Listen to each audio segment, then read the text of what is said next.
Welcome to The Explainer. Today we're diving into what happens after the epic battle of the Mahabharata. And let me tell you, this is not a story about celebration. It's about what happens when victory costs absolutely everything, and all you're left with is, well, a kingdom of ghosts. So let's just start with a number. A number that's, honestly, it's almost impossible to wrap your head around. The epic tells us that in just 18 days of war, over 1,220,000,000 people were killed. I mean, just think about that. An entire generation just gone. And the survivors? Get this. Fewer than 24,000. The sheer scale of that carnage is it's staggering. It really sets the stage for a victory that feels a lot more like an apocalypse. And these words from Duryodhana, the man who lost the war, they just hang in the air. I may have lost, but no one has actually won. This is so powerful because it's not just sour grapes. He's basically predicting the hollow, grief-soaked reality that's waiting for the winners. This quote, it's the theme for this whole tragic aftermath. Okay, so let's dive right into those first few moments after the final battle. You've got the victorious Pandava army celebrating, right? But here's the thing. They're celebrating in the dark, literally just a stone's throw away from the last few survivors of the other side. And those survivors, they're planning one final, horrifying move. So while the winner's camp is just full of cheers and relief, you have three men sitting in the dark with their dying king. And when Duryodhana hears that celebration, in one last act of sheer defiance, he names Ashwatthama, the commander of his army, an army that doesn't even exist anymore. But that one act, it sets in motion a truly terrible revenge. Now, Ashwatthama, who's now the commander of nothing. He is just consumed by this burning rage. He makes a vow to destroy the Pandavas completely. And this vow, it leads to one of the most brutal, one of the most shocking events in the entire epic. So you might be asking, how could he possibly do it, right? He's just one guy against an entire victorious army. Well, his inspiration comes from this incredibly brutal scene in nature. He watches an owl in the dead of night silently swoop down and just systematically slaughter 100 sleeping crows. And in that moment, he knows exactly what he's going to do. But there's a catch, a huge one. Attacking a sleeping enemy is a massive violation of Dharma, the sacred rules of war. His allies, they protest, they say you can't do this, but Ashwatthama's response is just chilling. He basically says the Pandavas already broke every single rule to win, and if you look here, you can see he's got a point. They killed an unarmed man, they struck an enemy below the waist. In Ashwatthama's mind, the winners had already torched the very idea of honor. For him, all bets were off. And so, with a blessing from Shiva, the god of destruction himself, Ashwatthama just slips into the sleeping camp. He moves like a ghost from tent to tent, killing the Pandavas' key allies. And then he finds what he's looking for. 5 men he's sure are the Pandava brothers, and he beheads them. He rushes back to his dying king, Duryodhana, and he presents these severed heads as proof of his vengeance.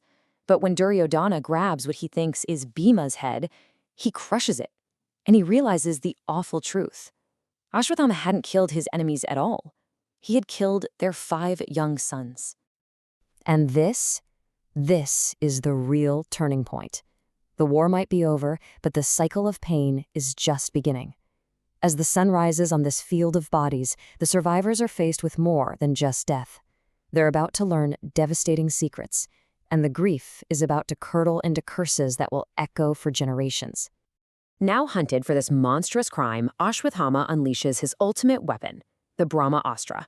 This is a divine missile with power that scholars have compared to a nuclear weapon. But he's forced to call it back, and he can't. So in a final, despicable act of pure spite, he redirects its cosmic power towards the wombs of the Pandava women.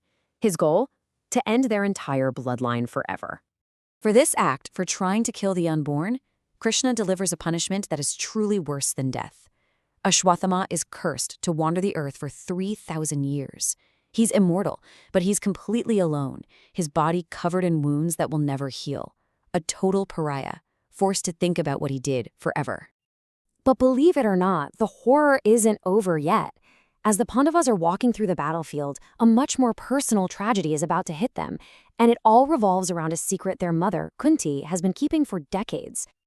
Her sons are just confused. They see her searching frantically among the enemy dead, and she's not looking for an ally. She's looking for the body of their most hated enemy, the man they knew only as Karna, the low-born charioteer's son.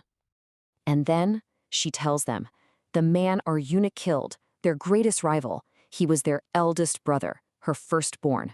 And in that one moment, their victory is forever stained with the sin of killing their own brother. They didn't just beat an enemy, they killed family. At the same time, another mother is deep in her own grief. Gandhari, who lost all 100 of her sons, confronts Krishna. And he tries to explain her suffering through the law of karma. You know, that every action has a reaction, even the unintentional ones. He even tells her the story of King Nriga, who was turned into a lizard for a simple, innocent mistake. But Gandhari, she isn't interested in philosophy. Her pain is way too raw for that.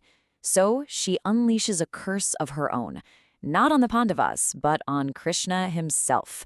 She curses him, a god, to suffer just as she has, to watch helplessly as his entire family destroys itself, and then to die alone like a common beast. So, with the fighting and the cursing finally done, it should be time to rebuild, right? But the man who's supposed to be king, the eldest Pandava, Yudhishthira, he's so broken by guilt that he wants nothing to do with a throne that's been built on a mountain of corpses.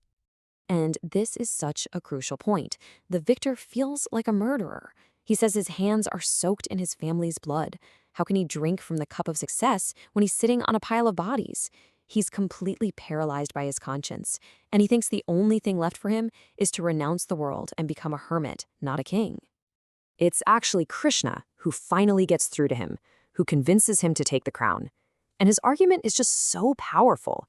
He says, look, a hermit seeks peace only for himself, but a king has a duty to create a world where everyone can find meaning. Krishna argues that Yudhishthira's immense suffering hasn't disqualified him from ruling. In fact, it has uniquely qualified him. It's given him the empathy needed to lead a broken world. But before this new era of peace, this new era of dharma, could really begin, the wisdom of the old era had to be passed on. There was one last piece of the past that needed to be put to rest. The great elder Bhishma, who had been lying on a bed of arrows since the 10th day of the war, he was still alive. And he used his final days to pass on a lifetime of wisdom about life, about duty, about how to govern, to the new king, Yudhishthira. He made sure the knowledge of the past wouldn't just be lost forever. And with his death, an era truly came to an end.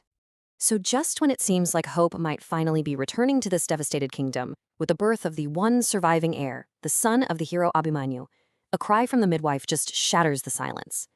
The consequences of Ashwatthama's final terrible curse are far from over, and it leaves us with this one final terrifying question.